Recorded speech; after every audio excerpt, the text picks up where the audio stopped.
আসসালামু আলাইকুম, কেমন আছেন সবাই? আশা করি সবাই ভালো আছেন।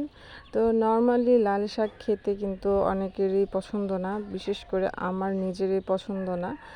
তো তাই ভাবলাম যে লাল শাকটা একটু ভিন্নভাবে রান্না করা যাক। তো ইউটিউবে আমি সার্চ দিলাম, দেখি যে লাল শাকটা একটু ইউনিকভাবে কোনো রান্না আছে কি না। দেখলাম যে হ্যাঁ, আলু দিয়ে একটা রেসিপি আছে। তো যেইভাবে সেই কাজটা আচ্ছা ট্রাই করে দেখি এভাবে ভালো লাগে কি না। তো প্রথমে আমি শাকটাকে ভালোভাবে ধুয়ে কেটে পরিষ্কার করে নিয়েছি, আর আলুটাকেও কেটে নিয়েছি। 2-3টা আলুর মতো দিয়েছি, চিকন চিকন করে লম্বা করে কেটে নিয়েছি। তো এখানে ফ্রাই প্যান বসিয়ে দিলাম, আর অল্প পরিমাণ মতো তেল দিয়ে নিলাম।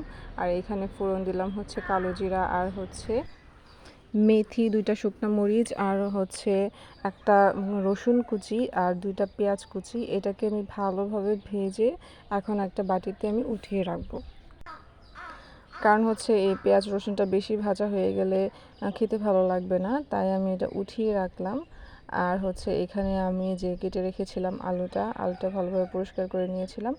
এই আলুটা আমি এখন দিয়ে অল্প একটু লবণ দিয়ে, হলুদ, আর হচ্ছে অল্প একটু মরিচের গুঁড়ো দিয়ে আমি এটাকে ভালোভাবে একটু নেড়েচেড়ে মিশিয়ে নিব। আর সিরিয়াসলি এভাবে রান্না করলে কিন্তু শাকটা অনেক বেশি মজা হয়। বিশ্বাস না হলে সবাই বাসায় ট্রাই করে দেখবেন। নর্মালি শাক খেতে অনেকে পছন্দ করে না, কিন্তু আলু আর একটু মশলা দিয়ে এই শাকটা রান্না করলে অনেক বেশি টেস্টি হয়। আর এই যে আমার আলুটা ভাজা হয়ে গেছে, সেদ্ধ হয়ে গেছে, এখন এই শাকটা দিয়ে সেদ্ধ করে নিলাম। তো একটু নেড়েচেড়ে ভালোভাবে মিশিয়ে নিচ্ছি, আর এটা বেশি ভাজার দরকার নাই। এখন উপর দিয়ে কিছু কাঁচা মরিচ চিড়ে দিয়ে দিলাম, আর হচ্ছে যে ভেজে রাখা পেঁয়াজ, রসুন, শুকনো মরিচ রেখেছিলাম ওইটা উপর দিয়ে দিয়ে দিলাম। এখন নেড়ে চেড়ে একটু ভালোভাবে মিশিয়ে নিচ্ছি। এই তো আমার শাক রান্না কমপ্লিট হয়ে গেছে। এখন এটা দিয়ে ভাত খেলে গরম গরম অনেক অনেক বেশি ভালো লাগবে।